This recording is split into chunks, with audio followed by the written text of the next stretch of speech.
incredible moments that happened with the publishing of my first book. And it was based on my dissertation, and the dissertation was way too long for anybody to be interested in publishing. It was over 500 pages, and some person in one of the reviews coming back said, this is not an idea for a book. It might work as a 20-page article. And I went to a conference and met the publisher of the leading series in my field, the University of Michigan Press, and she expressed interest in it. And so I sent the book on to her, and she sent it out to 2 readers. One reader came back incredibly positive. Another reader, and my first book was on looking at comparatively at between Black and Chicano theater. And the second review came back, and reviews for a book are anonymous. And the second review came back incredibly negative. And it was negative in a way that became virtually personal, in terms of the person rejecting it, that this was it was clear from the person that they knew that this book was written by an African American. They were wondering, what is this guy, and what business does this guy have writing about Chicano theater? And it was interesting, in reading the letters, which are anonymous, I could figure out who it was.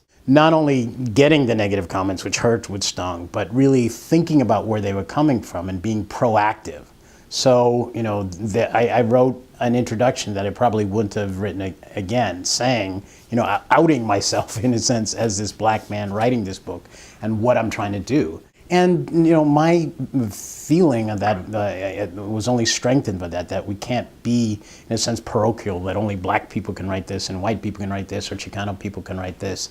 That comparative studies and the place of ethnicity are so critical to thinking about, race transnationally, transculturally, cross-culturally, whatever, about concerns. And so that has remained, part of the work I do or continue to do as a scholar. So in her own way, I should have thanked this woman in that ride. But, the lessons learned from it. One was that in terms of the part of the book that I had to make stronger was the comparative and the knowledge and really knowing Chicano theater in an even stronger way. I was blessed in the sense that I had colleagues here who did Chicano theater, who knew it, and were Chicano and read it for me and gave me suggestions. So having someone there as a way to sort of turn that rejection to the person, the editor at the University of Michigan didn't give up.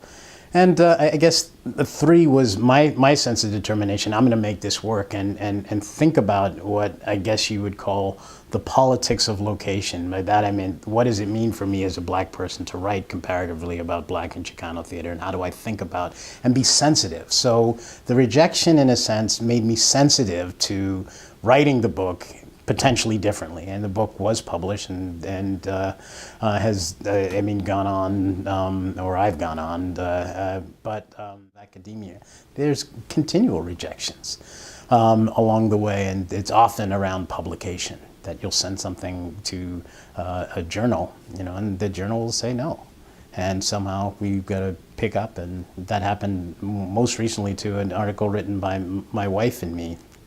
And again, we expected that we were both at a career point that this journal would take it, but they didn't.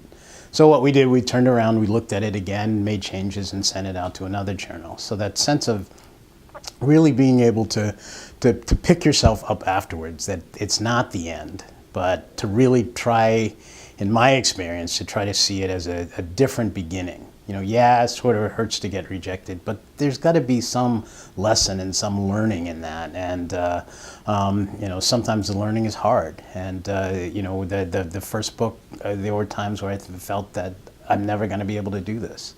But that couldn't be my end thought. And getting rid of those negative feelings was necessary to make everything else work.